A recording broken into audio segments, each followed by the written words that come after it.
Viewers, आज के video में हम देखेंगे कक्षा 10वीं विज्ञान विषय का पेपर और यह एक मॉडल पेपर है। इसी तरह आपके एग्जाम में भी आएगा। तो शुरू करते हैं। प्रश्न नंबर पहला है, क्या होगा यदि तनु हाइड्रोक्लोरिक अम्ल को लौह चूर्ण पर डाला जाए? क्या होगा यदि तनु हाइड्रोक्लोरिक अम्ल को लौह चूर्ण पर डाला जाए? तो इसका उत्तर होगा हाइड्रोजन गैस एवं आयरन क्लोराइड का निर्माण होगा। दूसरा है, धातुओं को पतले तारों में खींचे जा सकने की क्षमता कहलाती है। तो धातुओं को पतले तारों में खींचे जा सकने की जो क्षमता होती है वह कहलाती है तन्यता। इसके बाद अगला है, दो तंत्रिका कोशिका के मध्य के खाली स्थान को कहते हैं। तो दो तंत्रिका कोशिका के मध्य के जो खाली स्थान होते हैं उसे कहते हैं सिनेप्स। अगला है, निम्नलिखित में से अलैंगिक जनन मुकुलन द्वारा होता है। तो किसमें होता है यह बताना था हमें। तो यह होता है यीस्ट में। इसके बाद अगला है, विद्युत धारा उत्पन्न करने की युक्ति कहलाती है। तो विद्युत धारा उत्पन्न करने की युक्ति जो है वह कहलाती है अमीटर। इसके बाद ये निम्नलिखित में से कौन आहार श्रृंखला का निर्माण करते हैं? तो आहार श्रृंखला का निर्माण करते हैं घास, बकरी तथा मानव। घास, बकरी तथा मानव, यहाँ ऑप्शन में से ये वाला राइट है। इसके बाद है, विश्व में सबसे तेजी से कम होने वाला प्राकृतिक संसाधन है। तो सबसे तेजी से कम होने वाला प्राकृतिक संसाधन है वन। अगला है, आवर्त सारणी में आवर्तों की संख्या होती है। तो आवर्तों की संख्या होती है 7। इसके बाद अगला प्रश्न है, रिक्त स्थान की पूर्ति कीजिए। इसमें पहला है, जल एक ऑक्साइड है। तो यहाँ पे आएगा जल एक उदासीन ऑक्साइड है। जल एक उदासीन ऑक्साइड है। अगला है, धातुएं प्रायः ऊष्मा एवं विद्युत की होती है। तो धातुएं प्रायः ऊष्मा एवं विद्युत की सुचालक होती है। इसके बाद अगला है, मादा और गर्भस्थ शिशु के बीच जैविक संबंध स्थापित करने वाला ऊतक कहलाता है। तो ये ऊतक कहलाता है संयोजी ऊतक। मादा और गर्भस्थ शिशु के बीच जैविक संबंध स्थापित करने वाला ऊतक संयोजी ऊतक कहलाता है। इसके बाद अगला है, मानव के शरीर में अंडाणु का निर्माण गर्भाशय में होता है। ठीक है, मानव के शरीर में अंडाणु का निर्माण गर्भाशय में होता है। यहाँ रिक्त स्थान में आएगा गर्भाशय। इसके बाद है, पराग कोश में पाए जाते हैं। तो पराग कोश में पराग कण पाए जाते हैं। पराग कोश में पराग कण पाए जाते हैं। अगला है, आनुवंशिकी के जनक है। तो आनुवंशिकी के जनक है मेंडल। अगला है, किसी तार का प्रतिरोध उसकी लंबाई के अनुक्रमानुपाती होता है। किसी तार का प्रतिरोध उसकी लंबाई के अनुक्रमानुपाती होता है। इसके बाद है, मस्तिष्क तथा मेरुरज्जु तंत्र बनाते हैं। तो मस्तिष्क तथा मेरुरज्जु तंत्रिका तंत्र बनाते हैं। इसके बाद अगला प्रश्न है, सही जोड़ी का मिलान कीजिए। तो इसमें सही जोड़ी मिलान करनी है। यहाँ पे जो कॉलम ए और कॉलम बी दे रखे हैं, कॉलम ए में है सबसे अधिक क्रियाशील धातु, सामान्य रक्तदाब, पादप हार्मोन, शुक्राणु उत्पादन नियंत्रण, तारों का टिमटिमाना, लेंस क्षमता, जरा दृष्टिता, विद्युत विभवांतर। और कॉलम बी में है टेस्टोस्टेरोन, आईऑप्टर, पोटेशियम, वोल्ट, द्विफोकसी लेंस, वायुमंडलीय अपवर्तन, 120/80, साइटोकिनिन और अवतल लेंस। तो इसकी जोड़ी हम बनाएंगे। तो सबसे पहले सबसे अधिक क्रियाशील धातु, तो यहाँ आएगी पोटेशियम। सामान्य रक्तदाब, तो इसका जो जोड़ी बनेगी वह 120/80 जो सामान्य रक्तदाब होता है। इसके बाद है पादप हार्मोन, तो यह है साइटोकिनिन।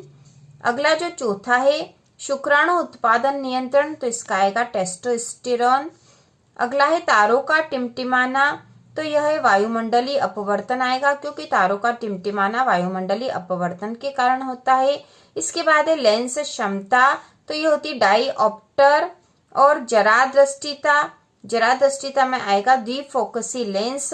और विद्युत विभवांतर, विद्युत विभवांतर जो है वोल्ट, इससे इसकी जोड़ी बनेगी। इसके बाद जो अगला प्रश्न है, एक शब्द या एक वाक्य में उत्तर दीजिए। तो इसमें पहला, शुद्ध जल का पीएच मान लिखिए। तो शुद्ध जल का पीएच मान होता है 7। इसके बाद है, दो या दो से अधिक धातुओं के समांगी मिश्रण को क्या कहते हैं? तो दो या दो से अधिक धातुओं के समांगी मिश्रण को विलयन कहते हैं। इसके बाद है, हरे पौधों की पत्तियों में पाए जाने वाले वर्णक का नाम लिखिए। तो हरे पौधों की पत्तियों में पाए जाने वाले वर्णक का नाम है क्लोरोफिल।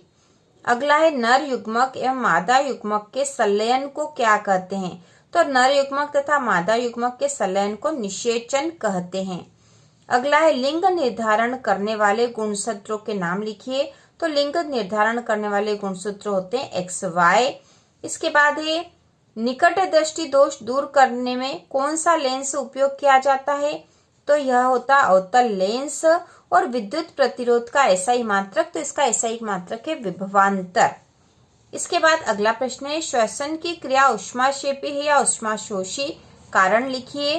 तो इसका उत्तर हम लिखेंगे, तो इसका उत्तर होगा श्वसन एक मंद दहन ऑक्सीकरण की अभिक्रिया है जिसमें कार्बन डाइऑक्साइड, जलवाष्प एवं ATP के रूप में ऊष्मा निकलती है, अतः इसे ऊष्माक्षेपी अभिक्रिया कहते हैं। ठीक है, तो यहाँ पे इसका उत्तर इस प्रकार से आएगा, क्योंकि हमसे पूछा था कि श्वसन की क्रिया ऊष्माक्षेपी या ऊष्माशोषी, तो हम पहले लिख देंगे कि श्वसन की क्रिया ऊष्माक्षेपी अभिक्रिया है और फिर इसका कारण भी बता देंगे। इसके बाद जो एक और महत्वपूर्ण प्रश्न है वह है तेल एवं वसायुक्त पदार्थों को नाइट्रोजन से प्रभावित क्यों किया जाता है? बात प्रश्न है अमलगम किसे कहते हैं अथवा संक्षारण क्या है? तो इन प्रश्नों के उत्तर हम अगले वीडियो में देखेंगे, जहां सारे इंपॉर्टेंट क्वेश्चन हम करने वाले हैं, आपके एग्जाम में आने वाले। तो यहाँ पे अगला प्रश्न है मेंडलीफ की आवर्त सारणी के 2 गुण लिखिए अथवा न्यूलैंड का अष्टक नियम सिद्धांत लिखिए। इसके बाद है धमनी और शिरा में कोई 2 अंतर लिखिए अथवा ऑक्सी व अनाक्सी श्वसन में कोई 2 अंतर लिखिए। इसके बाद एक कायिक प्रवर्धन किसे कहते हैं अथवा परपरागण किसे कहते हैं। इसके बाद है मानव में बच्चे का लिंग निर्धारण कैसे होता है अथवा मेंडल के प्रभाविता का नियम लिखिए। इसके बाद अगला प्रश्न है परावर्तन के नियम लिखिए अथवा अपवर्तन के नियम लिखिए। इसके बाद है ओम का नियम लिखिए अथवा विद्युत परिपथ को परिभाषित कीजिए। इसके बाद अगला प्रश्न है विद्युत विभव क्या है अथवा प्रतिरोध किसे कहते हैं। इसके बाद है पारितंत्र के अजैविक घटकों के नाम लिखिए अथवा ओजोन परत के क्षय होने के कारण लिखिए। इसके बाद है निम्नलिखित रासायनिक समीकरण को संतुलित कीजिए। तो यहाँ रासायनिक समीकरण जो दे रखे हैं संतुलित करना है। अथवा रासायनिक अभिक्रिया किसे कहते हैं, संयोजन व प्रतिस्थापन अभिक्रिया को उदाहरण सहित समझाइए। इसके बाद है सूर्योदय के समय सूर्य रक्ताभ क्यों प्रतीत होता है अथवा टिंडल प्रभाव को उदाहरण सहित लिखिए। इसके बाद है चुंबकीय बल रेखाओं के गुण लिखिए अथवा फ्लेमिंग के दाएं हाथ का नियम लिखिए। इसके बाद है भूतापीय ऊर्जा क्या होती है, इसका एक उपयोग लिखिए अथवा जीवाश्म ईंधन क्या है, इससे क्या हानियां होती लिखिए। इसके बाद है विरंजक चूर्ण एवं धावन सोडा के सूत्र और उनके 2 उपयोग लिखिए। तो इन सारे प्रश्नों के उत्तर हम अगले वीडियो में देखेंगे। इसके साथ ही जो अगले महत्वपूर्ण प्रश्न है उनके भी वीडियो हम देखने वाले हैं। इसके बाद है जिप्सम से प्लास्टर ऑफ पेरिस कैसे प्राप्त करेंगे, प्लास्टर ऑफ पेरिस के उपयोग लिखिए। और इसके बाद अगला है निम्नलिखित कार्बनिक यौगिकों के संरचनात्मक सूत्र लिखिए। तो यहाँ दे रखे हैं एथेन, प्रोपेन, ब्यूटेन और एथीन, इनके संरचनात्मक सूत्र हमें लिखने हैं। अथवा निम्नलिखित यौगिकों की इलेक्ट्रॉन बिंदु संरचना लिखिए। तो इसमें है CO2, H2O, NH3 और CH4। इसके बाद है मनुष्य के पाचन तंत्र का नामांकित चित्र बनाइए अथवा मानव हृदय का नामांकित चित्र बनाइए। इसके बाद है किसी अवतल लेंस की फोकस दूरी 15 सेंटीमीटर है, बिंदु को लेंस से कितनी दूरी पर रखें कि इसके द्वारा बिंब का लेंस से 10 सेंटीमीटर दूरी पर प्रतिबिंब बने। लेंस द्वारा उत्पन्न आवर्धन क्षमता भी ज्ञात कीजिए। इसके अथवा में किसी ऑटोमोबाइल में पीछे का दृश्य देखने के लिए उपयोग होने वाले उत्तल दर्पण की वक्रता त्रिज्या 3 मीटर है। यदि एक बस इस दर्पण से 5 मीटर की दूरी पर स्थित है तो प्रतिबिंब की स्थिति प्रकृतिम आकार ज्ञात कीजिए।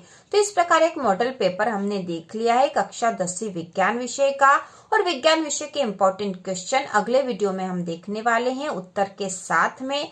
तो इसी प्रकार के और वीडियो देखने के लिए कक्षा 10वीं की संपूर्ण तैयारी के लिए चैनल को सब्सक्राइब कीजिए।